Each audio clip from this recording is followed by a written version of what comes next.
So I think, this is my prediction. I'm putting it down right now. I got my money on the table on this. Logan Paul wants to have the biggest fight in boxing, right? So he fights Floyd Mayweather, right? What would be the biggest fight in the W? Who is the biggest person that he could fight and I'm not going to take maybe win? You, Matt. I'm not going to take you know what it is, right? Just say it. Yeah, I know you want to say it. He's gonna fight The Rock. I say WrestleMania number 40. Okay, we're at 39. So for the next year, I think he's gonna continue the story. He's gonna fight The Miz, maybe something else, whatever's gonna happen. I think it's leading up to Logan Paul versus The Rock. Good morning, marketers. We're back for episode number 5. And today we got a lot of fun stuff to cover about ClickFunnels, Russell Brunson, some beef between Ahrefs and SEMrush, as well as a little bonus story at the end, something we found that was really cool. One thing I've noticed, Andrew, is that a lot of people are messaging me about the show and asking to get interviewed on the show. So I just want to start off the show right now by saying that this is not an interview show. And it's also not a podcast. I mean, we do syndicate it on a podcast, but I think our vision for the show is that it is a YouTube show. It is a news show covering news that matters to creators, publishers, and marketers. So, since some people might watch this video and watch the first 30 seconds of it, I just want to start off by letting everybody know that no, we will not interview you for the show because it's not an interview show. Don't call it a podcast. I think we can take that as a just a nice warm welcome that they're enjoying our content, they're enjoying your energy, Matt. You just want to share in your presence. I'm gonna chalk that up as just a warm representation of our content. That's how I'm gonna I had after we announced the first episode, I had a lot of people message me and say, "Do you want to interview me for your podcast?" And I was like, "It's not an interview podcast, but if you want to get to know each other," I'm like, "Sure." You seem like a cool person. They go MIA. I'm like, "Wait, you don't want to get to know me?" What? Which is a piece of meat. Yeah, but it's also funny to mention someone do you want to interview me? It's like, why? I don't even know you. Anyways, so there's that aspect. And then, the other part is the whole thing of I ask people, why do you think it's a podcast? They say it looks like a podcast. I think because of our microphones and our headphones, it looks like a podcast. So whatever. This is I give that. But my original vision was that this was going to be a YouTube show, right? So it's now we're a video podcast show. Anyways. That starts. I can understand the confusion though too, because podcast is a very popular format structure. I work with clients that are all about the podcast and the interview style, and but there's multiple ways to skin a cat. And Matt, when you came to me with this idea, I was intrigued right away. I was intrigued because I agree with you that nobody was really doing a show kind of this about marketing, for marketers and content creators, and just discussing in a chill, casual kind of vibe that where we're going to be highlighting some of the news that is relevant to those people. And so, that's what intrigued me right away when you came, when you first tabled this idea. And if people are looking to get some more exposure and access your audience, then maybe they want to get interviewed. But hey, we should definitely have.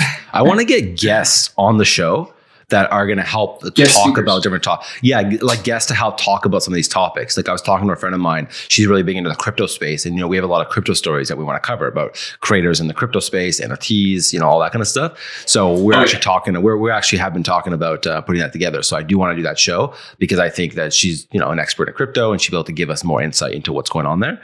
But on a side note too, we were also trying to figure out the branding and the logo for Good Morning Marketers. And the designer that I hired fired me. He broke up with me yesterday. He's like, I think our vision for design is different. And I was like, as he was saying it, I was like, are you breaking up with me? He's like, yes, I am. I'm like, okay. So, but what I said to him the last time we talked, I said, we need a logo that when somebody sees it, it looks like a news show. I think that's going to clear it up so people don't think it's an interview show. I think the logo needs to make it look like it's a news show. So we were looking at news logos, and I think that is a solution. So we're close. Once we get the logo then we can figure out the rest of the branding. But anyways, I'm happy that we launched without branding and without figuring all that stuff out. because it's going to make for a great story. And like, when we do like a keynote talk in like 2 years from now, we'll be like, when we first started, Matt was using a shitty webcam he found at Value Village, and we had no logo. Our audio was, Lighting sucks. Sometimes cameras work. Sometimes cameras don't work. I mean, it's a work in progress, and I'm happy to be a part of this project with you here, Matt. This is really exciting stuff, and I mean, done is better than perfect at the end of the day. If we were waiting until we had everything lined up before we hit the record button, well, then maybe the show would have never happened. So yeah, no, I'm proud of us. I think it's getting better. Like, I watched the last episode. I was like, this one's pretty good. Like, it was okay. I did notice that I keep saying or whatever a lot, and I say like a lot, and I say, you know what I mean? So, I was just being critical of myself. So my goal for this episode is to say, is to not say or whatever. Okay. Yeah, okay. You know what? Can we talk about this? Actually, I want to talk about this because this subject comes up all the time for me. It's filler speech, the you knows, the so's, the whatevers, and it's that pause that your brain needs to think about what you're going to say next, to form your speech pattern and your thought process, right? So and I just did it just right now. And the only way, in my experience, the only way to avoid that is a teleprompter. Now, pros and cons. If you're working on like a video sales letter, and I know you've got a lot of experience with that kind of stuff. If you're working on like a funnel and it needs to be dialed, okay, get yourself a teleprompter. That will get rid of all the filler speech, or rely on a video editor to kind of cut out all of that stuff. But then the content becomes really choppy. But and I want to hear your opinion on this, Matt, because my big thing is that, fine, great, you've cut out all the filler speech. But now your content becomes less relatable, because now it's almost like too polished. It's overly polished. It's too perfect. Nobody speaks like that. Well, I think there's some, you can sound more clear by not saying too much of or whatever. It's also when I'm trying to explain a story and then I say or whatever, like I could see the viewer being like, what do you mean or whatever? Like, tell me the details, But also, I don't think that you don't do it. I was watching it and I was like, you have a way more, like you don't use a lot of filler words. But, I was a public speaker for many years, so I'm totally okay with saying, I'll play right into it. Right. But I just noticed that I was, you be critical of yourself. I'm not being critical to the point like I'm insecure about it or something like this. Is not what I'm trying to get at. I just, I was watching it. How do we improve the show? I was looking at different things, that sort of thing. I also talked to you about, I think we should focus on talking 10% slower. And I think that's also going to help us a lot. So. Yeah, I think I'm going to have to put like a sticky note or something up here. Speak slower. You know what else? I got some good feedback from another friend that said that we should put words on the screen when we say something that's like really impactful. Like in the last episode when we were talking about Bill C11 and we were saying a few things, like have points within the video that words show up on the screen to emphasize and like do a pattern interrupt. And especially when we do our clips. And I was like, that's a really good, but to have that in the show randomly, I thought it's an interesting style.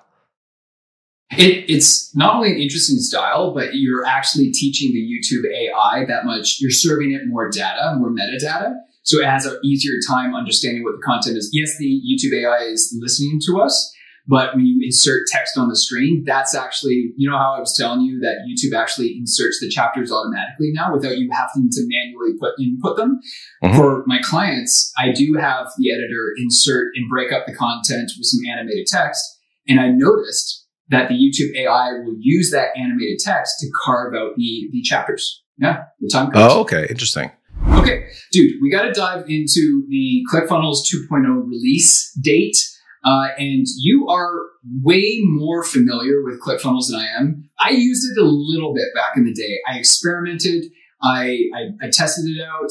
I ended up just like moving on because it wasn't part of my business back in those days. But I'm glad to have that experience. And I have a huge amount of respect for Russell Brunson. I watched actually that whole series of videos that he promoted recently where it showed the progression of his relationship with Tony Robbins.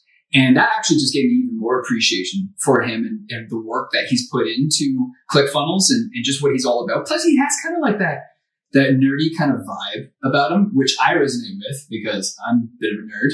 Not a bit, I'm a huge nerd. So I totally get where he's coming from and get super excited over like super geeky stuff. But you gotta serve this up to us in a big juicy platter here, because I'm not a big ClickFunnels user. You are, and it looks like the 2.0 release is huge. This looks massive. All right, I'm going to give you a little background because I've been watching this concept that they putting out about ClickFunnels 2.0 for a while. It's not out yet, and I had a friend. The reason why I actually got into this is a friend of mine flagged that Sam Cart raised, I think, $60 million. And we were discussing what Sam Cart's doing. So Sam Cart started as a shopping cart software, and now they've expanded into including LMS features. So online courses, you could now build your landing pages and so on. So they're becoming a competitor to ClickFunnels, starting as a shopping cart, which is interesting. And ClickFunnels, their editor, the way that it works, was actually originally they were trying to make an editor for producing your email marketing, like an email marketing template system, right? So I'll give a little background on the history of page builders, like SaaS page builders for landing pages and funnels. The first one that kind of really blew up and got popular was, I think it was Lead Pages. I'm going to say it was probably the first one. And Lead Pages allowed you to kind of, it had a template, there'd be a headline, there'd be an image, maybe you could put a video, and you could only just change the text of the headline. You could change the text of the description. You could change the image, but you couldn't move it around. You couldn't, make your own sections and so on, right? Or you could make a section, but then you could only edit what was, it was very strict in how you can edit it, right? So it was not great, right? And then at that time, I was using Unbounce.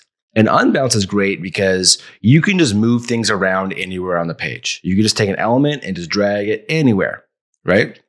No restrictions. So as a page builder designer, very easy. The challenge with that is that a lot of people who don't know design, they don't know how to use margins and padding and so on. So things can become messy because you could literally just put anything anywhere on the page. And when I was using Unbounce, I was a very early adopter to Unbounce, like within the first year that they launched. And I realized that I could have all these landing pages, but I couldn't make a funnel. Everything was just landing pages. You could put your pages into groups, but it wasn't tracking that they would go to this page, they would opt in, and they would go to this page, and then they would do this action. It wasn't a funnel. I actually think, I haven't used it recently, but I did look into it maybe 2 years ago or something. They still don't have that functionality. They're just about building it's just a landing page. I mean, I haven't looked at it recently, so I don't know. I didn't check into this. Okay. But still, it seems to me that's pretty serious that if you can't track the conversion rates, then what's the point? No, you can track. Yeah. So you can track the conversion rate of your landing page, but you don't know from point A to point B where because your funnel can have many pages. I do not think that Unbounce has a shopping cart system. So you're only tracking opt-ins. You can't, through Unbounce, maybe there's some way to hack this. I don't know, but it's not built to be tracking the sale and that sort of thing. They target startups that are building like an MVP. They want their landing page up, that sort of thing. But I told them, because they were Vancouver based, and I would go to their events, and I would, I met, there was like 5 founders. I met them all. And I told them this. I'm like, you guys should be targeting these people selling courses. And I remember telling them about like Frank Kern, and I was explaining to them the world of all, and they were like, oh, interesting. They didn't know, and they've never heard of Frank Kern? Yeah, this is 2015 or something like that. It was Frank Kern. I explained to them traffic secrets and all this stuff. I was like, people selling courses, and then he was just he just didn't really know what I was talking about. And I was like, I need a funnel, not a landing page, And this is 2015. I was a very early adopter telling them this, and I was surprised they still don't have this. Yeah. And they also don't believe in affiliate marketing, so they don't have an affiliate system, which I think is kind of silly. You look at ClickFunnels, the reason they grew so much, and by the way, ClickFunnels has way more users than Unbounce. And I just think it's funny that they're against they're if people love our product, they should just promote it. Why would we need to pay them? I'm like, because affiliate marketing, I don't know. Because that's what motivates people to take action, duh. Whatever. Yeah. I don't know. Yeah. It's for me to put in a lot of effort to promote something, oh, great if I could get paid. I don't mind just telling people Unbounce is cool, but anyways. Yeah. So ClickFunnels comes around, and ClickFunnels, their page builder is very easy to use. And I think what made it easy to use is they're using the design principles that a developer would use, or a UI designer would use, right? So you have sections, you have rows and you have columns, right? So this is the section of the page, right? Then you have it goes columns. So it goes sections, columns, rows. Then you have columns. So you can have, I don't know, maybe up to 5 or 6 columns within that section. And then you have rows, which is all the stuff that would go in. I think I got that right. So that's like how designer developers, that's how they build things and when they're coding things, right? So it made it a little bit more restricted into how you could put things into place. So you can't just drag something anywhere on the page. And I think that helped people to design pages a little bit easier and just made it easier to use versus you just put things anywhere, right? Yeah. And they had the concept of the funnel. So Russell Brunson was a very well-known marketer at the time who was building funnels and spending tens of thousands of dollars to build out all these funnels and all these, you do what's called like a one-click upsell. So someone buys your one product, then you have a video on the next page that says, hey, you just bought this product. How would you like this product too? Just click this one button. You already have their payment information. So as soon as they click that button, it's an automatic upsell. Then you could have downsells and cross sells. They say, no, I don't want this. Then you could say, well, how about I give it to you at this and you just pay, $1 a month or, something like that, right? They also have order bumps. So when you're on the checkout, you could say, I'm buying this book. Well, hey, you want to get the audiobook? Just check this box and I'll send you the audiobook as well. Those are order bumps.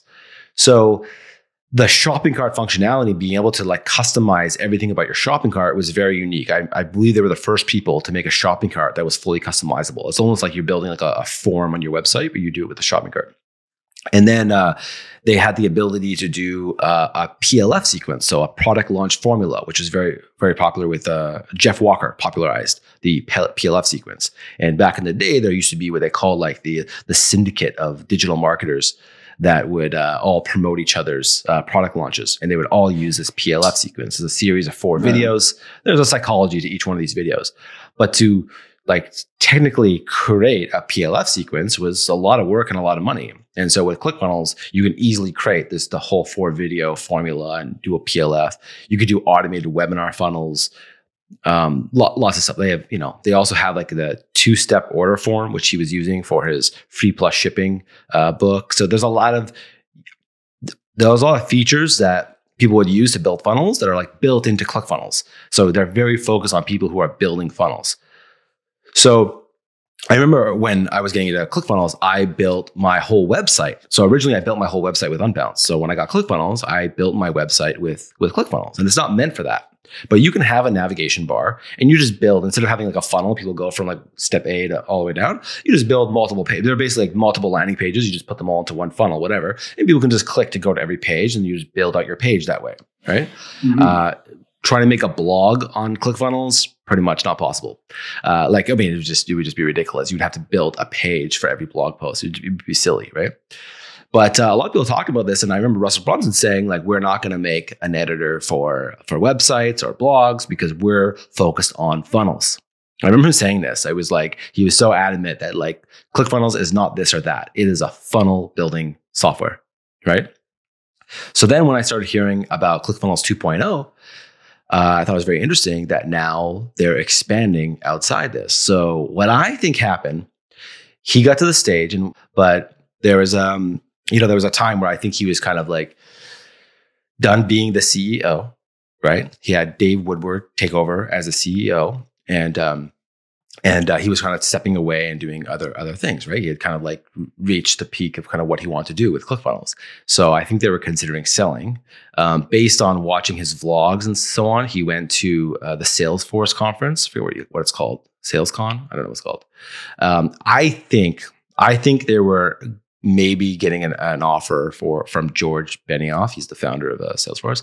Yeah, he doesn't say who gave him the offer, but it says they publicly disclosed that they turned down an offer, right? Yeah. So what I think is that I think they would. This is my prediction. This is what I think. I think that they would have sold it for $1 billion, and I think the offer was not $1 billion. I think that's what it was, because I think for $1 billion, no problem, you can buy ClickFunnels. But he probably offered them less, and they were like, you know what, we could either make the next version of this, we can go public, we could, whatever. There's other options. So they decided, how do we, take this to the next level? So going back to my friend flagging the story about Samcart and what they're building, then we started talking about ClickFunnels 2.0. And then I also mentioned about Ghost and how Ghost is creating a new CMS or a competitor to WordPress, which I always felt like WordPress had dominated the market of CMSs. It'd be very interesting to see another platform become a leading CMS in that way. And I really like Ghost. Ghost is really still a baby. There's not a big ecosystem of people building apps and plugins for it. They don't have that many users to make it worth it, I think. But I think Ghost is really interesting to me. So when I was looking at ClickFunnels 2.0, I was like, will ClickFunnels 2.0 be a CMS? Like, can you just make your website with it? So I did a little digging, and I watched a presentation of Russell Brunson at Funnel Hacking Live, I think last year in 2021. And he was doing a presentation about ClickFunnels 2.0. And so I watched that. Then I found the video of him talking to Tony Robbins about his legacy and kind of this whole idea of being acquired. We did look at potentially selling or going public. We looked pretty deep both directions. Got a really good offer that we turned down because I'm the artist who's like, yeah. And then we kind of regrouped and we're like, well, what do we do then? Like, we've been doing this now 7 years. I feel like we've built not just built a business, but we built an industry. There's a whole thing around it. It's been pretty cool.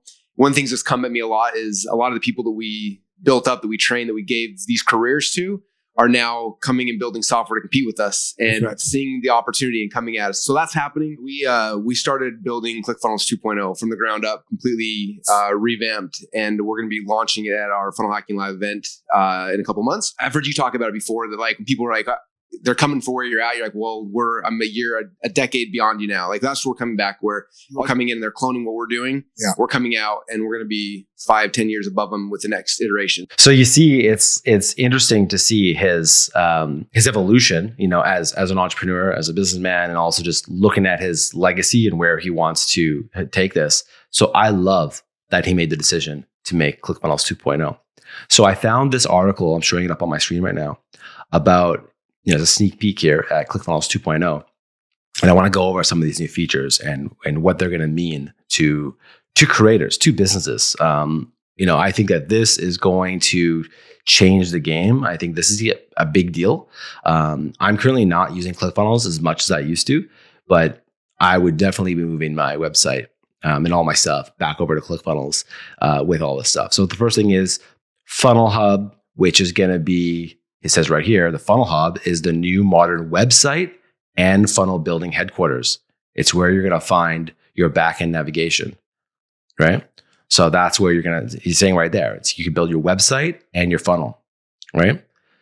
This visual automation builder, there was a tool that came out, was it Funnelytics, I think, where you can visualize your funnel. So watching the presentation at Funnel Hacking Live, where they were explaining was that you could do an A/B split test, but not just of this page to that page, but you can have people go down different paths. You can have them go down different paths based on what they bought in the past.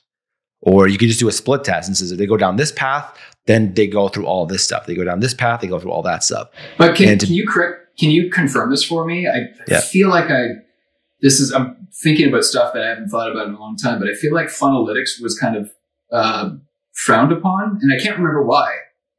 Am I making stuff up here right now, or weren't people having problems with Funnelytics, or maybe it was a different feature that I'm thinking of right now? No, I don't think so. I thought the sentiment on Funnelytics, people really like it. Okay, I think that this is I'm forgetting something here. Then. Okay, gotcha. Yeah. I think, because Russell talked about, people in the marketplace kind of replicating and kind of copying ClickFunnels, which a lot of people did. There's a lot of, landing page building, funnel builders and stuff like that out there. Yeah. Which is true. Yeah. He talked about people bragging about the fact that their pages loaded faster than ClickFunnels pages. Yeah. That's right. Yeah. And so this also reminds me of Infusionsoft. So when you're building out your email automations in Infusionsoft, what was really great about Infusionsoft is that visual editor, right? Where you could say this email, if they click, then they do this, and so on, right? I've also seen him do these like sticker packs. You can get stickers with like video, email, whatever, and you could put them on your whiteboard and stuff, and it was pretty cool. So I think this idea of visualizing it, usually you're whiteboarding it, whatever, but to build it out like this, I think will be amazing, especially if you're an agency selling this as a service, to be able to, you know, build out a visual representation of what you're doing and be able to explain that to a client. Awesome. Faster load speed. So yeah, they're showing here is a graph of how much faster they're going to be than everybody else. Speed is so important. You know, going back to me switching from WordPress to Ghost, my website is so fast. It is so fast, Ghost, right? And it's the infrastructure of how it's built and so on. So I love that they are Google pays attention to that speed. So yeah, I agree. Yeah. There's also another issue that people have been talking about. I don't think it has to do with load speed, but apparently people are having issues getting their ads approved if they use ClickFunnels. So hopefully that will be addressed as well. I don't know why. Maybe because there's a lot of bad actors in ClickFunnels. I don't know. Maybe because they're using the subdomain. Maybe that was the reason why, because they're not putting their own domain. I don't know why I just brought that up, but yeah, I know ads and redirect links are definitely not friends. I don't know if that would be tied into that, but I notice a lot of people don't customize their CNAME to have a custom domain on ClickFunnels. They'll just use the subdomain ClickFunnels something. I'm like, why would you, Yeah. So then they have CRM funnels. So it says build internal workflows for converting prospects into customers using our new custom CRM flow. So this looks to me like Pipedrive, and it also looks to me like what I use ActiveCampaign for. So when somebody applies for a program or for whatever, they kind of like a card goes into this, like we have these flows of like, okay, they applied here, they scheduled the call, it kind of goes into these multiple steps. So to have that now replaces the need for ActiveCampaign's CRM functionality, which by the way, I use ActiveCampaign, and even though it's one of the main things I do in my agency is setting up ActiveCampaign for people, because I'm so aware of all the issues, I actually really don't like ActiveCampaign, but I just don't know a better option. Like nothing's like that much better to like switch. But ActiveCampaign is I remember ActiveCampaign raised like $60 million in like 2015 or 2014 or something like that, and did nothing. Like they built a page builder that's a really bad page builder, and they built some other new features that I just like don't even want in my dashboard, and just didn't. Yeah. Anyways, so I would love to use this instead of that. Team collaboration. I think this is probably the coolest thing. So what you could do. Yeah, I was impressed to see that too. Multiple people building on the same page, just like in a Google Doc where you could see someone's doing this or that.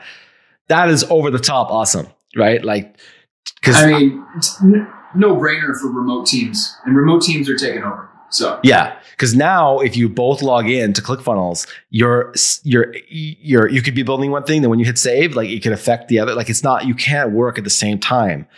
And so doing that is going to be crazy, because I would love to be able to get in there with my designer and my copywriter and just like everyone just works at the same time. That would be crazy. It's a no-brainer. Yeah.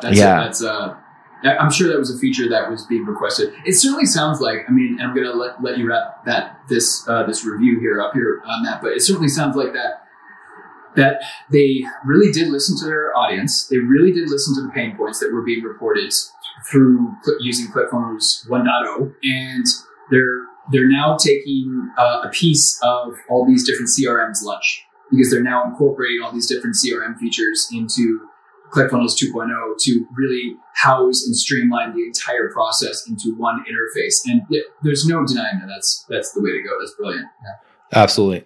And this part surprised me, which was the e-commerce features. I didn't think they were going to go this way, because a lot of people do use ClickFunnels to sell physical products. But usually if you have like an e-commerce store, you're going to go with like Shopify. If you have a lot of products and a lot of SKUs and that sort of thing, you need something like Shopify, right? Or, WooCommerce, like WordPress based, that sort of thing, right? So they're also doing this for physical products, being able to have your own store, all that. I think that's overkill, that you can have a full-on e-commerce store.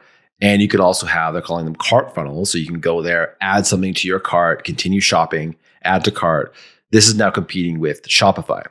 I imagine a store that has hundreds of SKUs and so on, I'm maybe not going to be able to use ClickFunnels. I don't know.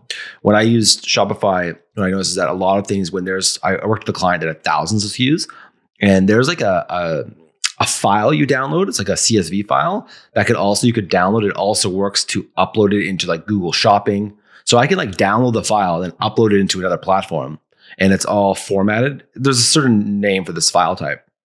So it just becomes very robust and very flexible when you have something that's dedicated to e-commerce. So I'm curious to see if that's what this is going to be, or this is going to be like, if you have, let's call it like under 100 products, then probably it'd be okay to use ClickFunnels. I just wonder how it would scale, if they're going to do the whole spreadsheet stuff, if it's going to integrate with Google Shopping. Because there's like Google Shop, there's the Pinterest has a shopping thing, Instagram has a shopping thing, and they all use the same sort of file type, right? It's like a CSV download and you upload it, and certain column names, all that stuff.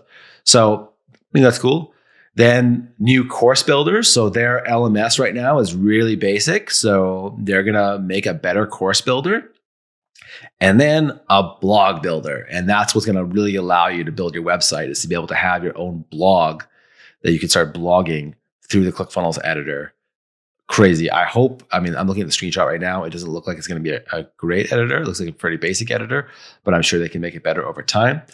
But I believe in the blog. Awesome. So who do you think is, and maybe you already said this at the beginning and I didn't quite hear you, who do you think is the number one competitor to ClickFunnels? Like 1.0 and 2.0. Who's the number one competitor? I know you mentioned Samcart, and I didn't want to interrupt you, but I did a quick Google search. Samcart raises $82 million in Series B to service thriving creator economy. Everyone's talking about the creator economy these days. And this is a press release that was released just 5 days ago.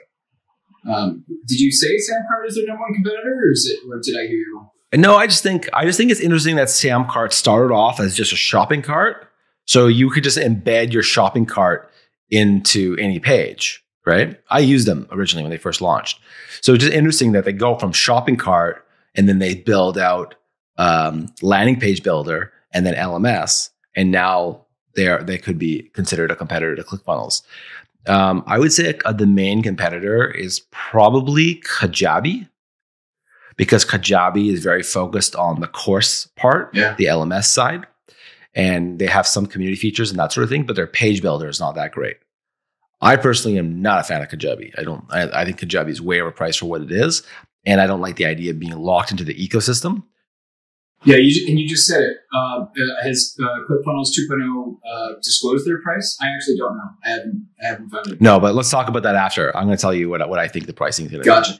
Okay, so we got blog editor, they got a new page builder, they got sophisticated email workflow. So now, again, going back to what I use ActiveCampaign for, they're doing the exact same thing you could do. This originally was kind of like something you would see in like Infusionsoft now, and then you see ActiveCampaign has something that looks just like this.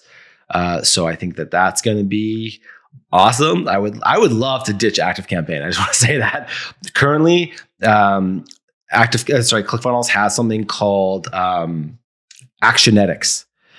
They have Actionetics for their email marketing, and they have Backpack for their affiliate marketing. Both those products, in my opinion, bad. Very bad. I do not like. You just jarred my memory. That's what I was thinking of. I was like, what was it called? Backpack and Action. That's what I remember hearing years ago that everybody hated. I don't want to get into it right now, but I do not like them. So, because ClickFunnels pricing right now, it's $100 for funnels and all that kind of stuff, and you're limited to how many. I think you build like 100 funnels, something like that, $100. Then at $300 a month, you get Backpack, Actionetics, and unlimited funnels, right? But I personally don't like Backpack or Actionetics, so I don't think they're usable for me anyway. Other people have used them. I tried. I was excited when they came out. I tried. I've worked with clients using them. I've moved people off of them. But what they're looking at now, this looks awesome. Then this is my personal favorite thing: membership sites. Yeah, I think that their membership sites, it looks like they're doing something. We're going to talk about this later, but when they did the OneFunnelAwayChallenge, originally their community was built inside a Mighty Network. So they were using somebody else's product. I think that they're going to build something where you can build a real community. I think that they recognize the power of community. And I think that membership sites are going to be awesome on ClickFunnels. I saw some other screenshots, not here, maybe it was in this article, of kind of what it looks like. And it looked like one that looked kind of like a Netflix style guide. So you can have all your videos and so on, which I'm actually looking for that right now. I have all these internet mastermind videos and I want to make them look like Netflix, You also see Wistia did something where they made, I think it's called Soapbox. And it was kind of like you could make your own website. It's kind of shitty, but you can make your own website and it kind of looks like scrolls left to right, like Netflix and stuff. Oh, really? So I thought that was cool. So Yeah. It's very expensive. I have a Wistia account, and I remember upgrading to get Soapbox was like hundreds of dollars a month extra. And then I looked at it, it was so basic. All right. Email broadcasts, they already have this. You can use a ClickFunnels editor to build out your emails and do email broadcasts, all that. It's going to be awesome. Oh, here it is, the customer center. This is what I was talking about. There we go. Now you can build a customer center where your customers can access their paid content. And this is what it looks like here. That's exactly what I was just talking about. Right? So I just think it looks so good. You know, I think like that design looks awesome compared to what they have now. Awesome. Right? Universal elements. So this is key in order to build out your website, is to have something where it's like, okay, this is always on the header. This, you know, be able to move things. They already have something like this already, right? And then analytics, real time. They already have good analytics, but this looks like they're going to improve their analytics. This is a simultaneous page editing. That's what we were talking about with Teams. I think the Teams thing was probably admitting people into your account, but this is going to be able to where you can edit the page together. That's what we were talking about earlier. Then here, this is sophisticated funnel flows. So this is where someone puts in their email address whenever they're buying something. If you know they already have product A, then the upsell could then promote product B and so on. And you go on like that. I think that's going to be awesome, killer. So they're saying they're going live in 2022. Oh, okay. I messaged Dave Woodwards, who's the CEO of ClickFunnels, and I asked him if I can get access to it. And he says it's still in beta, but he said that he would get me access once it gets out of beta. So when people were at Funnel Hacking Live last year, I think some of those people, or maybe all those people, got access to this, I think. I looked around, like I haven't seen anybody producing any content or like showing the editor and stuff. And I think it's like not all really ready, but it's supposed to come out this year. Here's what I think is going to happen. Russell Brunson knows that, you know, high ticket offers work, and he knows how much people pay for certain things. So right now there's this $100 plan, $300 plan. I think for sure there will be a $500 plan, but I also think that there's going to be a $1,000 plan. I think there's going to be something in here that's going to be worth it. This right now would be a no-brainer at $300 a month. I think $500 a month, I think I'd be in, right? So it just, because it takes care of everything. It's like, I don't need to have my community platform on somewhere else. I don't need to use ActiveCampaign anymore. All my websites, all my funnels and everything. And I can do that for multiple businesses at once. When I said like, I don't want to get locked into the ecosystem of like a Kajabi as an example, is because it's all their products are like not that good. There's a lot of downside to a lot of the products, right? And so it's like, and it's also hard to move off of it, that sort of thing. But I've now had a ClickFunnels account for, I don't know, like 5 years. You know, I'm not as active in building new funnels and stuff. I use Symvoly, which is not a very popular platform for building funnels, but it's out there. And I use that to build my website. So it's a funnel builder where you can build websites with it too.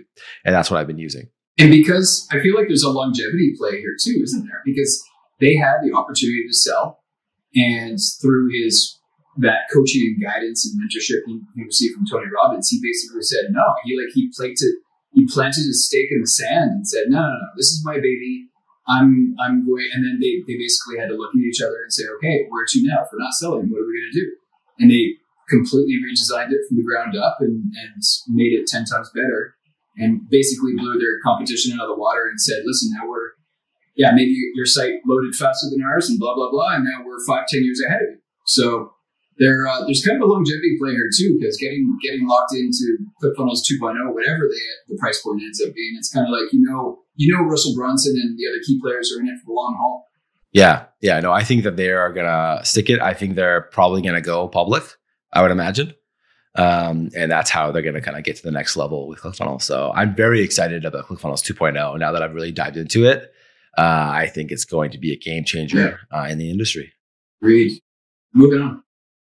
All right, next story here. Let's talk about Russell Brunson acquiring Dan Kennedy's life work. So this happened a little while ago where I was surprised. So Dan Kennedy was not doing well. There was originally rumors that he died, and then it turned out he did not die, and then he actually did die.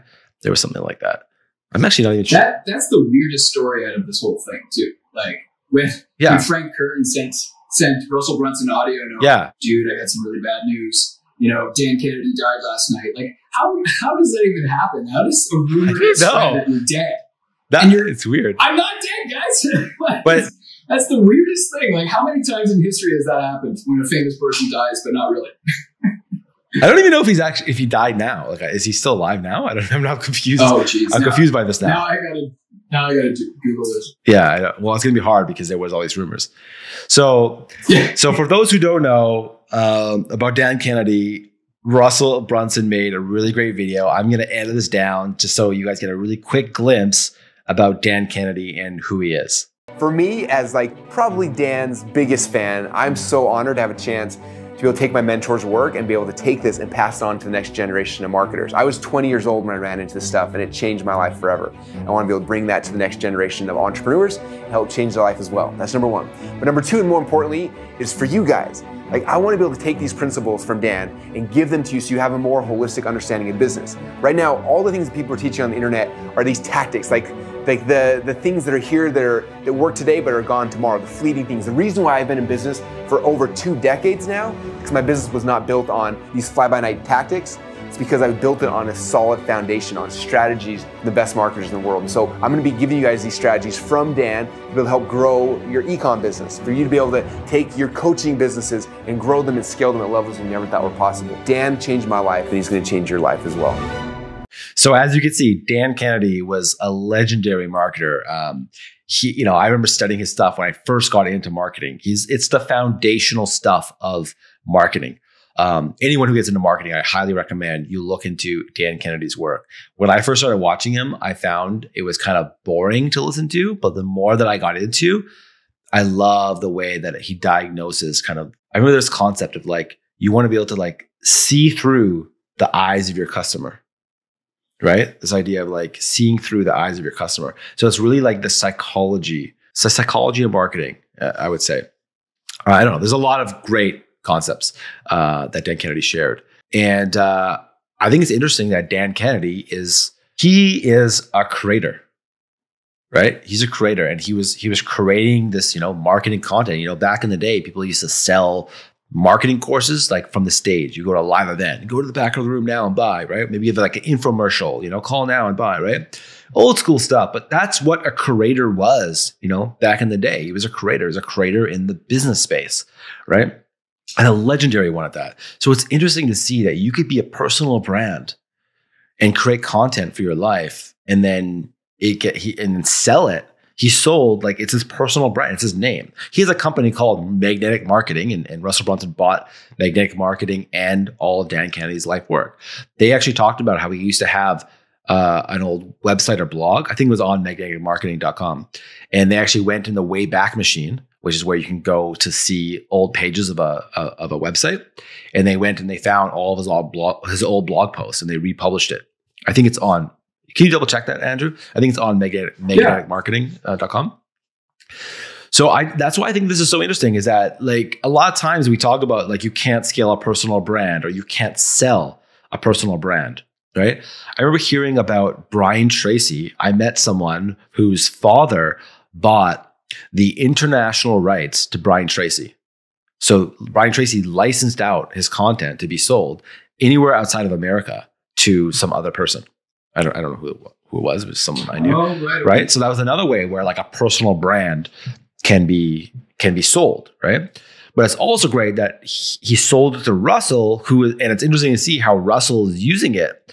So now when you go and buy one of his products, there's often an upsell to get Dan Kennedy's content. And Dan Kennedy's content is so much important foundational principles of marketing that I would recommend anyone getting into marketing should for sure study Dan Kennedy's stuff. Is like when I got in, this is like more than 12 years ago when I was doing it, I would do it again. I think there was just so much that now if I listen to it all, not like I listen to everything he did, but like if I were to go back and take some of these courses again, I think I would still learn a lot.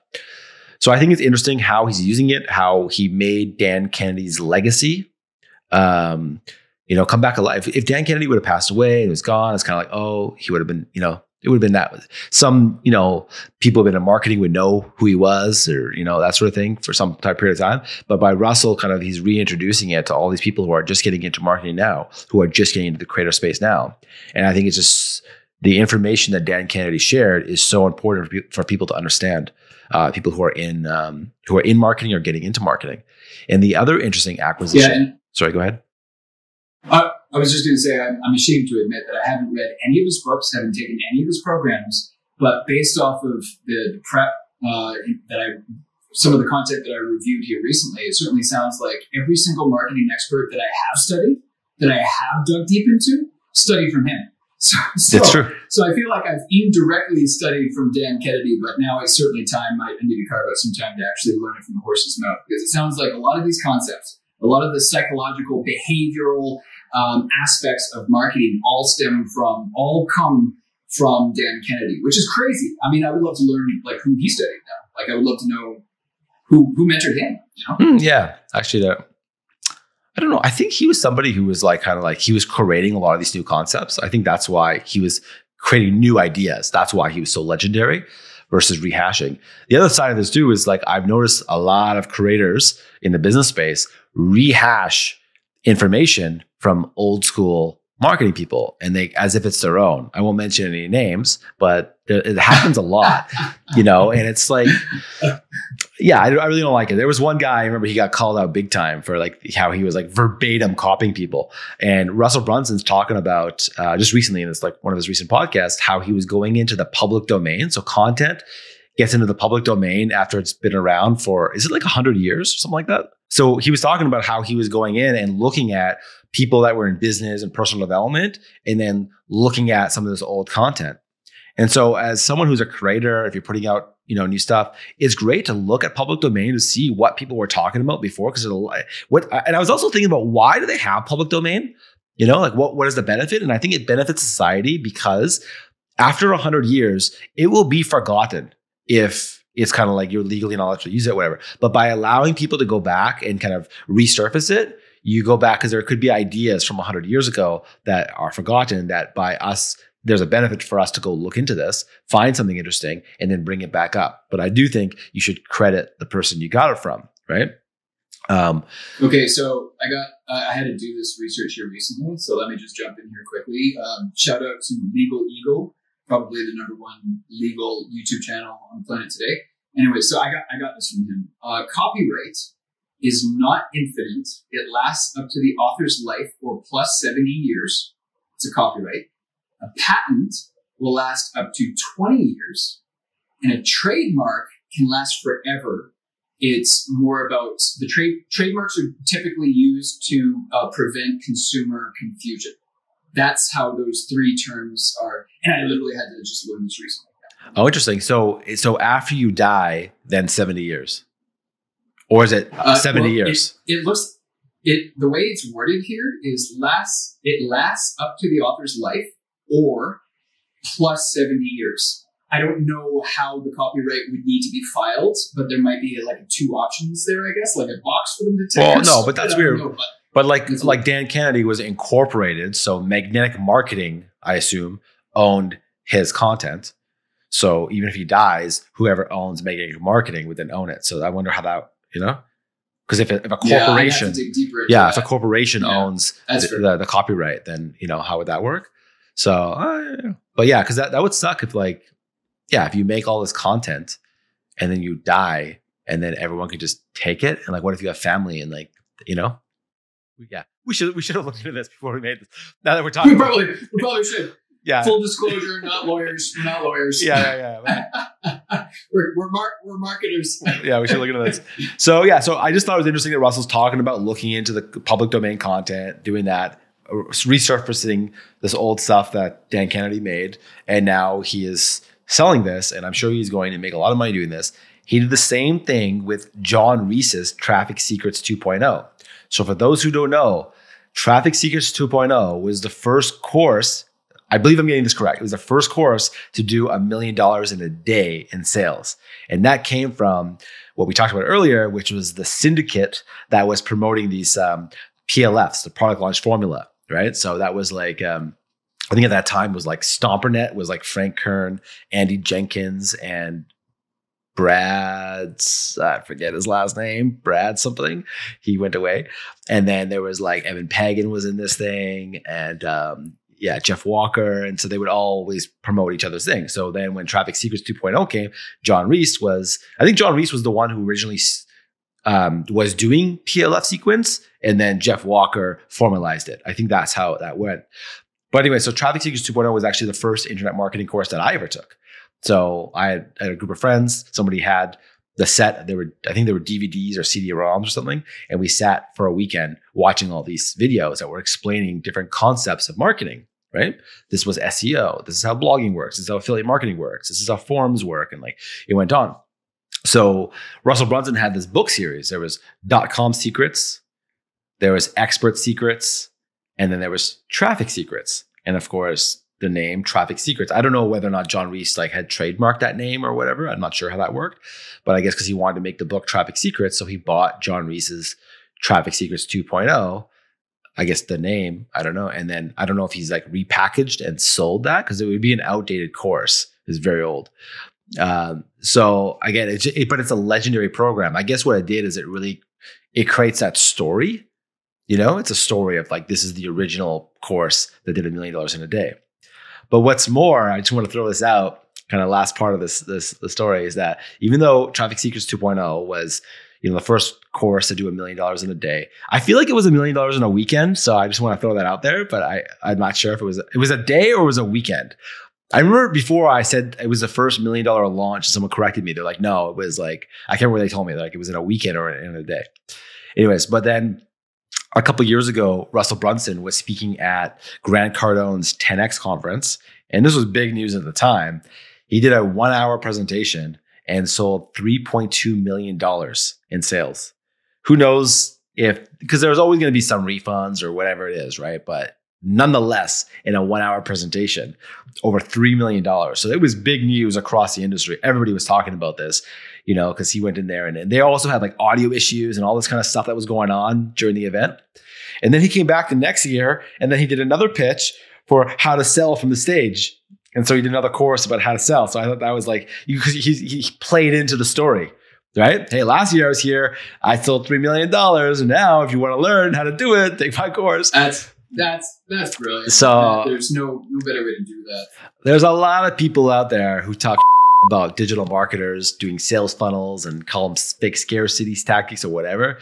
I love Russell Brunson's marketing. And I've been at events or dinners, whatever. People were talking about Russell Brunson and I stuck up. Oh yeah, I stand up for him every time. I really like Russell Brunson, and I think I just think he's a great person in general. I think he's a good guy. I have a funny story. We were at Funnel Hacking Live in San Diego one year, and I was with some friends, and we bumped into his assistant and another girl. I think she works. They both work at ClickFunnels, and then they invited us to this dinner where he took the whole staff. After like Funnel Hacking Live was over, he took the whole staff out to dinner, and they're like, "Oh, just come with us to the dinner."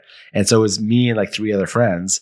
We ended up going to this dinner with everyone who works at ClickFunnels, and I was sitting right beside. Nice. I was sitting beside Russell Brunson's wife, and then Russell Brunson was next. It was so awkward because I felt like we were the only 4 people who don't work at ClickFunnels, and we're there, and it was awkward too because he's paying everyone's dinner and stuff. But he was just so cool and so nice. And I just really admire him. Everyone who works for him really likes him. And he just shares so much information. And I've learned so much from him too, that even though I know people out there will talk about, everyone has haters. I think the more successful you are, the more haters that you get, and I always say that the most successful people in the world have the most haters, but I don't think he has that many haters. It's not like he's doing really bad things or something, but I just want to throw it out there. Russell's watching this. I just really appreciate everything Russell does. I think he's doing a really great job, and it's awesome. Yeah, no, the oldest saying in the world is if you don't want to have enemies, or you don't want to make enemies, go sell ice cream. And but I mean, selling ice cream doesn't exactly make you an influencer or someone who's trying to make the world a better place. But that's the oldest saying in the world. I don't know whose quote that is. I'm not taking credit for someone else's quote here, but I'm a fan of his too, and I'm not even a big time ClickFunnels user, but I consume a lot of content on YouTube, and from what I've heard from him and learned from him over YouTube, I'm a fan of his. I'm definitely a fan of his. It's interesting to see the business creators on YouTube. You know, I think like Ty Lopez was like the original. Grant Cardone started doing it. I remember when Dan Lok was first starting, he was talking to me about this. He's like, there's no really big creators that are in the business space. And I don't know if you go, Dan Lok blew up, you know, I think he's over. Oh, totally. Is he over like 3 million subscribers now? I remember when he got over 1 million, I was like, wow. Yeah, he got really big. But Russell Brunson is just another one of those. People are copying Dan Lok now, right? Yeah. Like Annex and Gall. I watched the whole YouTube video with Annex and Gall. Annex and Gall has been around for ages. Yeah. He's copying Dan Lok. But it's not like, okay, let me preface that because I don't want to get anybody in trouble. Because Anik had Dan on his show and he questioned Dan about YouTube and he's like, how do you do this? How do you do that? So like basically Dan was giving him a free consultation on his podcast. But continue. What did he do? Well, and that, I think that was the exact video that I was watching. So Dan Lok is just over 4 million subscribers now. Whoa, 4 million? And 4.07 Holy Channel started on July 25th, 2014. Yeah, but when he first started the channel for like 2 years, he wasn't really going big on YouTube. He had like 10,000 subscribers in the first 2 years. And that's like that's standard across the board for a lot of these. But he wasn't trying to be a YouTuber though. He was just uploading the videos from his events, right? Yeah. Exactly. And that's what a lot of people do in the very beginning, right? So Annex, just for comparison's sake, so Dan, 4.07 million subscribers, started in July 2014. Annex and Gall, 141,000 subscribers, and started September 2010. And that's why I thought that conversation between the two of them was so fascinating, because Annex been around a lot longer than Dan Lok in probably multiple capacities. Certainly YouTube. Oh, no. Sorry. That's not totally true. Dan Lok was no. Dan Lok was he was like a public speaker selling from the stage. He wrote "F You Money" in like I want to say he probably came out in like 2009. I read that book. That's a fantastic. Yeah. So he resurfaced it and started selling it, but it was like an older book. But I would guess he was probably around longer. He's old school, Dan. And then he went away because he was doing other businesses and investments. And then he came and then he started doing YouTube many years later. We should maybe do something on Dan. Well, I mean, I don't know. I like you really should. Yeah, because I know Dan pretty intimately. I've been talking to him for a long time. But you were in this mastermind, right? You were in this, yeah. Was it a mastermind or something? Yeah, it was in the mastermind. But like I remember what was interesting about Dan was that before he started YouTube, he told me everything he was going to do and how he was going to do it, and then he just did it. Like he had planned this like more than a year before he started going big. He told me exactly what he was going to do. And so watching him do it was like, to me, it was like, I don't know how to explain. Like I've never seen somebody describe so visually and just so clearly about how they were going to do what they're going to do. And then just do it exactly they said the way they were going to do it, and just see it work so well. I just learned so much by observing. That's why like now, like I know how to go really big and get really famous, right? Because of the way that Dan was telling me how he was going to do it, and then just watching him do it over the last few years, you know? And so I just think it's really amazing. So I know Dan is somebody who has a lot of haters online and does not deserve it. Yeah, he does. He does. I met him. I was lucky enough to meet him once. I was actually at his very last meetup in Vancouver ever. Yeah. He did like the whole like mic drop and everything too. Yeah, I heard. Yeah. It's cheesy, but I was there. What did he say? What did he say when he dropped the mic? Was he like, no, it's over, like that, or? Yeah, something to that effect. I mean, this is years ago, man. This is like 4 years ago. And I don't know what made me do it. I just like randomly showed up. It was $50. I'm like, yeah, I'll go. I didn't know it was his last meetup ever. It was at the Vancouver Club downtown. Yeah. I know. Like used to be Gentleman's Club or whatever it was. Yeah. Dude, the YouTube channel has just shy of 1,800 videos. Man, all I do is analyze people's YouTube channels for a living. And there's very, very few YouTube channels out there that have that many videos. Like he like that takes a huge amount of resources and investment, time, effort, energy. Like you don't do that by accident. He is just incredibly intentional. And now he's got over 4 million subscribers on YouTube. Yeah. I'll tell you something. Big congrats to Dan. I remember Dan telling me this. This is the last thing about this. Maybe another time we should do something on Dan, analyzing Dan. Or maybe I'll email Dan, get him on the show or something. But no, I remember Dan telling me how he was going to create this character that was going to be larger than life. And so when people see Dan online and on YouTube, that's not really like how he is when you meet him. If you meet Dan in person, you cannot help but like him, you know? So like the way that he portrays himself online is for entertainment purposes, you know? It's for pattern interrupt. It's some NLP, whatever, you know? But the way he is online is very different from, you know, and I actually wish, I think I even told him this, like, I wish he was who he is in person. I wish that's how he was online. Because the personality that he has online, to me, that's like not really the Dan that I know. But I remember seeing him doing all this stuff on video. And then when I see him again in person, you know, he was the cool Dan, you know? So it's like, it's not like he didn't change, you know? That's his character. And even looking at others, you know, online and so that I've met, you know, I see that a lot of people do that, where they're like, who they are online is a little bit different than who they are in person. And I think it's also a safety net, because then if people hate Dan online, they don't hate Dan. They don't hate Dan Locke. They are hating Dan online. So, you know, he doesn't have to take it personally or something. It's like, it's a polarizing character that's going to get attention. Right. So that's why, like, I think people underestimate Dan Locke and what he's done. But I'm shocked that he's at 4 million subscribers. I didn't know that. So this is the last ClickFunnels story. I want to talk about this because we're on this ClickFunnels bandwagon right now.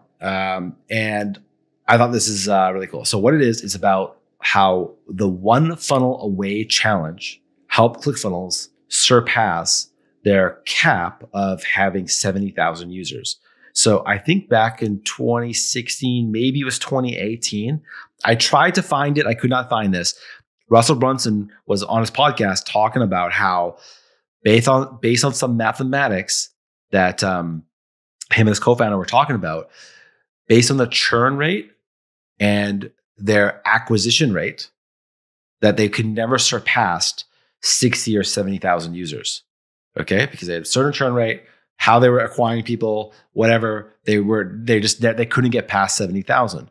So after some time, they were trying different funnels, trying different things, and they built what I would call the ultimate challenge funnel, which was the OneFunnelAwayChallenge. So I'll say that again, the OneFunnelAwayChallenge. And that helped them surpass, and now they have over 100,000 paid users. So what's interesting about that is he talks a lot about this in his content. And again, I was trying to dig just to like find, like, I've heard him talk about this so many times. I couldn't find the clip of him actually saying this. But yeah, he says that like it was the OneFunnelAwayChallenge has been the number one thing to acquire new users, right? They also, I don't know if it's the number one way, actually, sorry, because I don't know. I know they also talk about that little badge in the corner of your ClickFunnels page that says made with ClickFunnels. I saw a video of them talking about how that now generates over $1 million a month. So users that came from clicking on that in total now is about $1 million a month just from that one badge. And then they have a lot of affiliates. So they have a great affiliate program and so on. So what's interesting about this is I was kind of analyzing the OneFunnelAwayChallenge and what they originally did with it and kind of where it's at now. So originally the OneFunnelAwayChallenge happened every 30 days and it happened live. Okay. And when people would get into it, they would be part of a community. They would come onto live calls and so on. And I guess they wanted to automate that. So now they've automated it. So if you look at the new offer, it doesn't include the live calls. It doesn't include the community aspect. Everything is now an automated challenge funnel. And challenge funnels have been around for a while. I remember looking into building a challenge funnel and just kind of analyzing different people's challenge funnels. So it was interesting to see after doing all this analysis and so on, I ended up not launching a challenge funnel. I just found it was going to be a lot of work to do it, whatever. And I just ended up not doing it for whatever reason. So, but just knowing all the different elements that would go into building a challenge funnel and then seeing the OneFunnelAwayChallenge and how they went from do it manual, do it live, right? That's what helped them go from 70,000 users to 100,000 users. But now they just automated it. So I think it starts every 2 weeks or so. I'm not sure. When I looked at it a few days ago, I saw the countdown timer and I wasn't sure if that countdown timer was fake or not, but it looks like it's real. So it starts in a few days from now, whatever. That way people will come into it all at the same time. You pay $100 and you get all this training. And the whole idea is that you got to, build your one funnel. It's going to kind of break through the ceiling. So the way that they promoted this was, and I thought this is an interesting concept. It's like you sell the thing that sells the thing. That's what they say. So what they originally did is a 30-day summit. So they would sell you for free. They'd sell you on the 30-day summit. When you register for the 30-day summit, then they sell you the OneFunnelAwayChallenge. And they did that for a long time. And it's important to always have new hooks and try some new things. So now they have the 5-day lead challenge. So they'll promote the 5-day lead challenge. It's free. Then they upsell the OneFunnelAwayChallenge. And so what happens is people go through that. They set up their ClickFunnels account. They learn how to use ClickFunnels. They learn how to build a funnel. And there's certain sticking points that they know someone can learn. If someone can, set up their custom domain, they're more likely to stick. If someone can launch their first funnel within 30 days, they're more likely to stick. So they actually built out other funnels and other mechanisms to lower their churn rate at the same time. And so the OneFunnelAwayChallenge is helping to educate their users. The users are paying for the one, it's $100, right? They're paying, but they're also part of this community that's kind of going through, and they're learning how to use the software. And if you learn how to use ClickFunnels, you can make a lot of money once you know how to build a funnel, right? So I just think that like as a software company that's so focused on education, you look at other software companies out there, like nobody puts in this much effort into teaching people how, not just like how to like technically use the software, but like strategically, how do you, create funnels and so on. Like I don't know, like what other software out there is doing this. And you look at I remember a while ago, I looked at the stats for Unbounce. Unbounce was around for many years. I want to say 4 or 5 years before ClickFunnels. And I don't know what the stats are right now. Maybe you can look it up really quickly, but like the amount of users they have compared to ClickFunnels was not even close. Like ClickFunnels had way more users than them. I forget what it was. I feel like they had like 20,000 users or something. And I was surprised. It's like these guys have been around longer than ClickFunnels. Yeah, I'm trying to find. Yeah, they had a lot more runway, didn't they? And I mean, the only thing that I wanted to touch on there too is that challenges are super successful and popular. So I'm not surprised at all that ClickFunnels deployed that strategy. I mean, Tony Robbins is running free challenges. Think Media, Sean Campbell, Think Media runs free challenges. Right. They're typically like 1 week long free challenges. And I was Googling it when you were talking there. I can't remember the guy's name because he spoke at Traffic and Conversion Summit. He's known as like the challenge guy. And I have no doubt that's where ClickFunnels, I suspect that's where ClickFunnels probably learned how to properly run a challenge because it creates that buzz, it creates that immediate action because it's a challenge and you want to succeed, you want to do well compared to the other people in the challenge and compared to yourself yesterday. And then because what you just pointed out, like it's typically the low hanging fruit, the quick actions, the quick results. And then when people get those early results in 1 day, 1 hour, what have you, then they're much more like, it becomes more sticky. They end up actually progressing through the program that much more effectively or that much more likely to progress through it. I can't remember the guy's name, but he's like the challenge guy. I remember Scott Alford. He used to be known. I remember when I first was looking to do it, people kept pointing me to Scott Alford had a very popular challenge funnel. I forget what it was called. I remember that was the one I was diagnosing. But yeah, it's also interesting to get people to do it together. Right. So if like you could always sign up and you're always kind of going at it alone, but by having this timer that's I don't know if it's every 2 weeks, every 30 days, whatever it is, but then people are going together. And when we were doing social media director, I think I told you this, I used to only have 16 students every class. And I thought if I have more, I won't be able to serve them all. But as soon as I had more, it was better because everyone supported each other. And it was like people were doing it together. With 16 people, you're going to have some people who are not doing as much, some people just take a course and then kind of like, don't really focus on it as much. But when you have like 100 people in the course at the same time, there's a higher likelihood that like you have more people who are very serious about building their business and really working together. And it just, makes for a great learning experience, right? But I'm just pointing this out for people in the software industry that like, I don't know other companies that are so focused on the education side. Like there's like, they do webinars. Like I know like ActiveCampaign, they do webinars and, people talking some, stuff, but they're really not that good. Yeah. I've attended webinars from other software companies in the past, like nothing recently. They're boring. Yeah. Right? But I'm surprised that like, I'm big into the startup world and I just seeing startups. Like I don't see startups going big on education. And I'm not talking technical education. I'm talking about strategy and marketing. Actually, another company story, HubSpot. HubSpot is big. HubSpot has like free certifications you can go through. I actually was trying to go through them. They're very boring. I'm sorry. They're so boring. So I don't think they do not compare to like, Russell Brunson teaching, whatever it is. But, they are another, and they went public, right? They're huge. So I think incorporating, like if you're selling online courses or whatever, I think incorporating online courses to software is just huge. I remember like just having some sort of a subscription business. If you have you're selling online courses, having some sort of subscription business on the back end you need that to really build, multi-million-dollar business, right? Yeah, agreed. I couldn't find the number of users Unbounce has. I don't know, maybe someone watching this will help us out and throw it in the comments section. I'll tell you, I am almost 100% confident that it's like not even half of what ClickFunnels has. Yeah, I think that's fair. Yeah, I think that's pretty fair. All right, last story today. I had to talk about this. I think this is so cool. Logan Paul, WrestleMania 39. What's your reaction? I didn't see it. But you didn't watch it yet? No. Okay. Oh my God. But I'm loving this subject because I think I told you before we hit the record button today that I grew up watching WWF when it was still the F before the before the World Wildlife Foundation got the grill.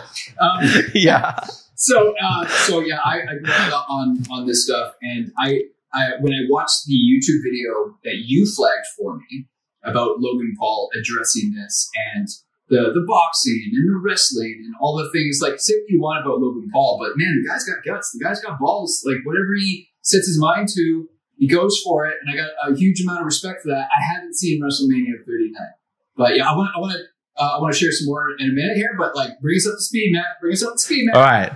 So Logan Paul, a little bit of background history. He was I think he was originally on the Disney Channel, right? He was on a Disney show, becomes a vlogger, gets big, and has a lot of very young audience. Okay, so he's trying to branch out and starts making new content to try to attract an older crowd. Both him and Jake Paul, because they found their audience was like kids. Okay, Logan Paul was in Japan, finds a dead body, makes a video, very disrespectful, all over the news. That's actually how I knew Logan Paul's name, but that's kind of how I discovered. That's how when I started figuring out the difference between Logan Paul and Jake Paul. That's how I actually took the time to figure it out. See, that was my introduction to these guys too. Yeah, which is interesting. But it's interesting. That's like that was like bad for him, and I think there was some trauma, to be honest with that. Like I think he was very like a lot of media was like hating on him, about that whole thing, which was understandable. Right. But I can also understand, like, in the moment, it's like, oh my God, this is content. As a content creator, oh my God, there's a dead body, content. Right. But yeah, it was probably not the right decision. So I just observed the idea that, he was trying to reinvent himself from being someone that kids watch to somebody that people his age would watch and so on. After the thing that happened in Japan, he went on a little bit of a hiatus, started making a comeback. And then all of a sudden, Logan Paul and Jake Paul are fighters. They're boxers, right? And I thought that was so interesting. The whole idea of like him being able to be such a big creator that he could fight the biggest fighter in the world, Floyd Mayweather, and the way that they got in, because they're creators and the amount of clout that they have. I think that's, that everybody knows that. Anyone who follows this knows that, like, that is just so interesting that they are selling out these shows, having their, I think he has stakes in these different, what's it called? Is it Spike TV? I can't remember who sells the broadcast. I forget what you call that. I couldn't tell you that. It was a new startup, but he has shares in that because he basically helped launch that. So yeah, he fights Floyd Mayweather. And then like, he just kind of goes MIA. And then he starts, I think that's after he started the podcast. I don't know what Impulsive was. I think he started the podcast after Floyd. No. That's not true. I don't think that's true. But anyways, so, I was watching, I'm not like a huge, Logan Paul follower. Once in a while I watch it. He's got certain guests on that are interesting. And so I saw this one episode, and let's find the clip after. I'll preface it, but I want to play the clip where he was talking about how he was kind of done with boxing because he had fought the biggest fighter, which was Floyd. He's like, how am I ever going to top that?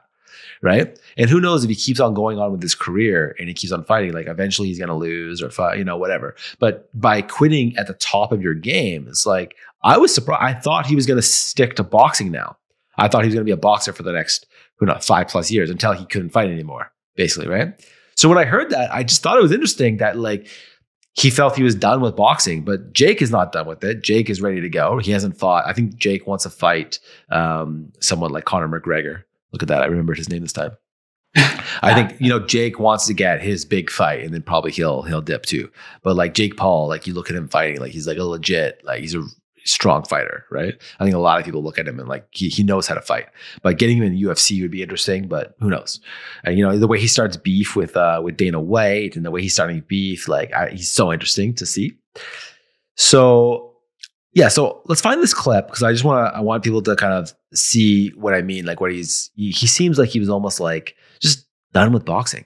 I don't know if people know about that. Yeah. They know your hand's broken. Yeah. So, I mean, I know as soon as he feels better, he's going to be back in the gym, and I think he should keep fighting, but why? But why? You did it. Fighting? You did it for the whole family, man. What am I going to do?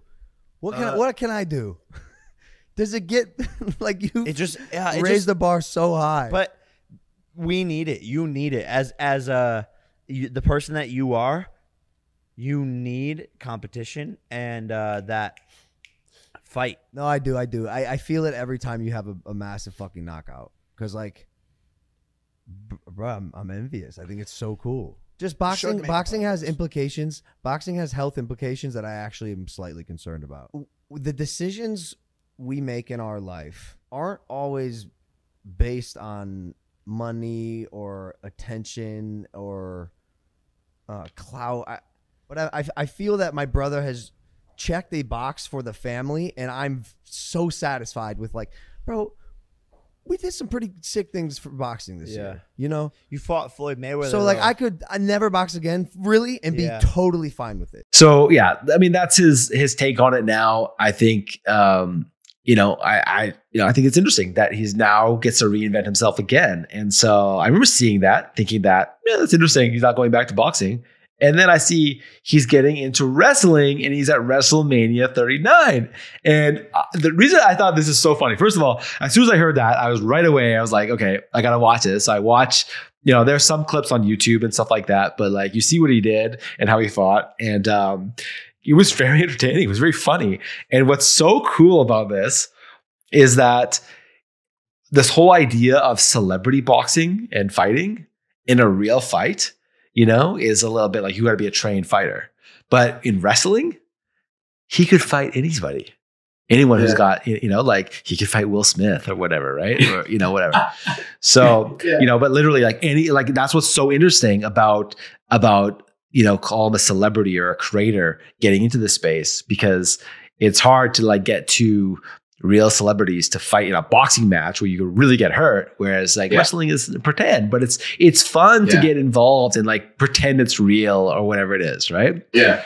So it's pretend, but it's not, because people still, I remember when Stone Cold Steve Austin got a terrible injury and had to go into like neck surgery. And then he came back, he had a comeback, but then certain moves were like not allowed, no matter what. Like you were not allowed to touch Stone Cold Steve Austin that way, right? And right. And I grew up, I fell out of it, but like it's fake, but it's not, because like even Logan Paul says like there's no give in that mat. That mat is hard. It's not a trampoline. He definitely learns the most unique way of how realistic it's scripted. It's kind of a drama. We know that it's not as serious as UFC or boxing, clearly, but yeah, it's still entertainment. And the thing that I got to say here is that the thing that I found most impressive is that he found. How many people can really say this? That he found a way to position himself in between two completely different audiences, and describes it in that way where he's bridging a gap between mainstream media because of his personality, because of his influence, and the WWE. And causing this crossover. And it's not like this hasn't happened before. Donald Trump went and appeared on WWE a few years ago. All kinds of celebrities. Dennis Rodman. Dennis Rodman like skipped out on some Bulls games like back like 15 years ago or whatever, and showed up on WWE with like his girlfriend Carmen Electra. Like this is like just something that just stirs up a little buzz, and I actually really appreciate the fact that Logan Paul recognizes the unique opportunity that he's presented with, that he's, you know, bridging the gap between these two audiences. And I'm like, oh, that's pretty cool, man. I can get behind that. That's pretty cool. Yeah. So to give some people some background on the story that's going on in WrestleMania, Logan Paul teamed up with the Miz and the Miz. I don't watch. I have to look this up. I actually have a friend of mine. I got to give him a shout out. His name is David. He's programmed in my phone still as David316. Okay. So I've known him since high school. And I remember I was at his house the day that Stone Cold Steve Austin was fighting The Rock. It was probably at WrestleMania. I don't know what it was, but that was like the first time I really watched, got into wrestling and stuff and learned about that. And so apparently I asked him, I'm like, what do you know about the Miz? I kept calling him The Wiz, but his name is The Miz. Because I have no idea who The Miz was. And he was like, The Miz is awesome. And he thinks, and he told me like The Miz has a saying. I forget what the saying was. But and so so apparently The Miz is like a really cool, liked wrestler in WWE. Okay. Yeah. So they teamed up together and they fought Rey Mysterio. And Rey Mysterio is an old school, right? So anyone who's like, in our generation would know that. And I wondered about Rey Mysterio because Rey Mysterio wears a mask. And I wondered if like it's the same Rey Mysterio. Because if someone's masked, they can always change who actually plays them. Yeah. So I wondered if I don't know if the story is there. So, and then after the fight, so they fight, obviously he wins. He beats up Rey Mysterio. So Logan Paul kicked Rey Mysterio's, that's a cool headline. And then the Miz backstabs Logan Paul and beats him up or whatever. All right. And then walks off.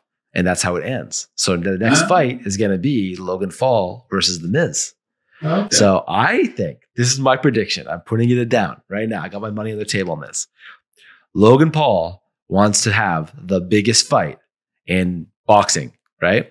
So he fights Floyd Mayweather, right? What would be the biggest fight in the W? Who is the biggest person that he could fight? And I'm not going to take maybe this away win. From you, Matt. I'm not going to take you know what it is, right? You just say it. Yeah, I know you want to say it. He's going to fight The Rock. I say WrestleMania number 40. Okay. We're at 39. So for the next year, I think he's going to continue the story. He's going to fight The Miz, maybe something else, whatever's going to happen. I think it's leading up to Logan Paul versus The Rock. You think The Rock is going to come out of retirement for that guy's pretty busy. No. Actually, I looked into this. No. Because I was curious about that too. Yeah. So I asked my friend David. I said, when was the last time The Rock was at WWE? And he says he comes back every few years. And I think he said, I think he said he was there. He showed me the clip. It was 5 years ago or 1 year ago. So The Rock does come back sometimes. Yeah. So Matt, if that happens, we are getting David on this show. I want David can diagnose that. David, I know you're watching this. I want you here, man. Yeah. So I, in an effort, he fights The Rock. Because it's curious, if he fights The Rock, who wins, right? Oh man. Because can Logan Paul beat The Rock? I don't know. I wouldn't put money on. I'd put my money on The Rock, but I mean, I guess he's got the youthness, he's got the energy side of things. But I mean, The Rock is a tank, man. We're talking about Black Adam here. But Andrew, just in case you're not familiar, the wrestling is not real. So I mean, in terms of the brand, right? Can The Rock take a hit to lose against Logan Paul, or will Logan Paul take a hit? That is what I'm leading into here. I don't know if The Rock, with his brand, I don't know if he would green like that. Who has more clout? The Rock. The Rock. Whatever The Rock says, the WWE is going to go, yes, sir. Sir, yes, sir. I mean, as successful as Logan Paul is, I can't. If it was some contract negotiation aspect, I don't know. It would be an interesting premise. I think most people would be rooting for The Rock in that scenario. And David, we want you here, man. A year from now, when that what if it's something like this? Okay, what happens is The Rock beats Logan Paul, And then somehow through Logan Paul's story, he has backup, right? So after the fight, all his backup comes and they beat up The Rock and The Rock runs away. Therefore, they both kind of lost, right? Or they both kind of won. They both kind of lost. That could be might be but I hear where you're going with that. And then there's the open loop. There's the open loop that they come back, right? So what? There probably is a story that can be drafted so that everybody's happy. Everybody walks away happy. And it might be a scenario like that. Yeah. The other one is Stone Cold Steve Austin. Yeah. Well, yeah, he would be the next big name. I don't know if I don't know. I think The Rock is so mainstream, you know? Yeah. And, you know, he's talking about bridging this gap and, you know, that sort of thing. But I also just want to really quickly just let everybody know, like he was talking about how when they fight, like if they're really getting hurt, like it's not a soft mat when they fall. And so I just want to play the clip of Logan Paul talking about what it was like fighting at WrestleMania. I didn't practice like any of those moves. I watch you train, but I didn't see you actually like pull the moves off. No, because it's because, you know, you're doing it on that surface is hard. It is not bouncy. It is not a trampoline. There is no give. It is plywood. It's wood. And so everyone, you know, wrestling's fake. Shut the fuck up. That shit hurts. I am sore. The left side of my body kills me right now. Like those are real slams and they hurt. And you know, when I was practicing, you can't just, you know, in practice even do those moves because you're gonna compromise your body ahead of the match. And for like, this is where it's interesting because I don't have a WWE fan base, and I think that's why they like me here. Is I'm able to I believe part of my value comes in bridging the gap between like mainstream and this WWE world, and I can kind of do this a little bit. And if I do end up getting more involved, I would love to help bridge that gap with creativity. I think there's a way to make it some sort of like mainstream viral cultural phenomenon with the WWE. So what's interesting is that, you know, the way he's explaining that, like, it's more exciting to be at WrestleMania than, you know, at the boxing. Cause I can imagine your nerves are really racked, right? When you're boxing, like you're in a real fight, you don't know what's going to happen. Right. But, you know, watching Logan Paul, like I was just getting into it. Like I was like, this is so fun and funny. It's like, what is going to happen? Like, what is the story that they drafted? What is going to happen here? Because you know it's going to be interesting. So I think it's fun for me. I'm really excited. I'm excited to see other celebrities get into this. I think that this opens up a world of entertainment. And I think it's going to make the WWE so much bigger that now that we're getting, you know, creators involved in WWE, and I'm sure some more celebrities are going to get involved. I can't wait to see, you know, what they have planned for who he's going to fight. I'm putting my money on The Rock and maybe some other celebrity, you know, maybe another creator. I don't know. I'm sure.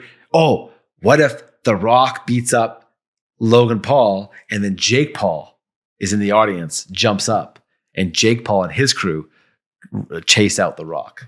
That would be an awesome story. And now Jake Paul is in the WWE. Yeah. And then it's like Logan Paul and Jake Paul versus The Rock and Stone Cold Steve Austin. Yeah. Yeah. And oh my God. And it's feasible. It's feasible too, because Jake Paul would be in the audience because he'd be there supporting his brother. He was. He was there. He was there. Yeah. Yeah. Exactly. Okay. Yeah. That's fair. Yeah. That's fair enough. So it would make sense. It would make sense that he would come back to watch his brother fight The Rock and go from there. Yeah. And they're going to call them the Paul brothers are going to fight together for sure. Yeah, that's going to be epic. Yeah. It's going to happen. So I'm officially a WWE fan. I've never been a very big, like I watch it a little bit, you know. So what you're telling me here is that his goal to bridge two communities has worked successfully. You were the proof now. Yes, it worked. Hey, so you need to reach out to Jake Paul and be like, mission accomplished, man. Mission accomplished. It definitely worked. I got just one last thing. It's so funny. I was watching, the Logan Paul's fight, and then I had Marcus with me, and we always wrestle. We fight on the bed, and we wrestling stuff. So I was joking with him that we should get a WWE belt. So whoever's the winner, which Marcus is always the winner, would get the belt, right? So I started explaining to him wrestling. Yeah, so I was explaining to him wrestling and stuff, and he was like, "Oh, interesting." And I was like, "It's not real." And then he's like, "Okay." So then I was watching it with him, and he was like, I could see his face. It's like he was like in shock, you know. I was like, "Can you tell it's not real?" He's like, "No," and he was like, because like, you know, he's like bashing their heads in, and he was like, "But he thought it was all real," and I was like, "No, it's not real." And then like, so I was like pointing out, like, you see how he's not really touching him? He's just doing that. He's like, "No, he couldn't tell." So I just thought it was so cute. You know, Marcus is 6 years old. He's watching it, and like, even though I'm telling him it's not real, he was still like a little bit like, "Oh my God, like these guys are really fighting." So I realized that I don't think WrestleMania is for 6-year-olds yet. Maybe 8, maybe 9. Yeah. I wonder about that. I wonder what the appropriate age is for wrestling. Maybe more designed for an 8-year-old or a 9-year-old. So, I mean, speaking to that though, literally speaking to how your son reacted to the content, I got to talk about this just because we're discussing WWE, and this was in the news recently. And The Rock actually posted about this on social media too. Like, I legit was huge into wrestling when I was probably a little bit older than Marcus's age, your son's age. And I remember having my favorites. And one of my favorites, no joke, was Razor Ramon. He was the bad guy that everybody loved to hate. And he, like, in real life, recently just passed away. And it was a pretty big news in the industry. And The Rock posted about it on social media because The Rock and him, I think they actually had one match. And he was like acknowledging Razor. I can't remember his real name. Razor. I always just knew him as Razor Ramon. And it's like your son's reaction, like, "Oh my God, this is real. Like, these guys are really kicking each other's butts." And he was like the bad boy that would come and like spit and like throw the toothpick at the camera. And he was just just like this larger than life character. And I just remember thinking he was just so cool because I was just like a geek when I was a kid, and he was just so cool, right? So like, it was weird. Like, now I'm an adult and I find out that the guy in real life passes away, and it actually, like, I actually felt a little sad. I'm like, I've never met this guy. Like, what? Why do I feel sad? This is so silly. But, you know, it just goes to show you that the entertainment, no matter how old you are when you're consuming this content, you know, it does resonate, and it does like evoke that emotional response. And yeah, when you're a little kid, you think it's real. So. Do you remember Triple H, NWO, and suck it? Yeah. Oh, you know, like, I remember in high school. Yeah, we're playing, it was like PE class. You're playing against the other team. You're like, suck it. And hell, I remember when he was still I remember when he actually went by the full name and then he shortened it to Triple H. Yeah, good times. Yeah. Oh my God. So yeah, wrestling is making a comeback, and I'm excited to see. So Andrew, we had a few more stories, but I think we went long on a few of the other ones that we did. But we do want to talk next week about some of the other stuff that we had planned about Ahrefs and SEMrush and what's going on there. Got a few other things about some different funds that are going on. There's funds happening with LinkedIn. They're giving away money to creators. Their YouTube is, and Facebook is. So we're going to talk all about how creators can get money from these big platforms and the cool things happening in the industry. We do have a playlist on Spotify. We put together some music. So if you're working and you want to jam out to some music, I have been listening to this actually while I'm working, and I'm now getting sick of some of the songs. So I need some more songs inside this playlist. So if you have a Spotify account, it's a shared playlist. So you can add songs into the playlist, and others can listen to what you listen to while you're working. So if you guys are interested, link is in the description wherever you're watching this. And I guess we'll see you next week. Right on. Hit the subscribe button. Take care, guys.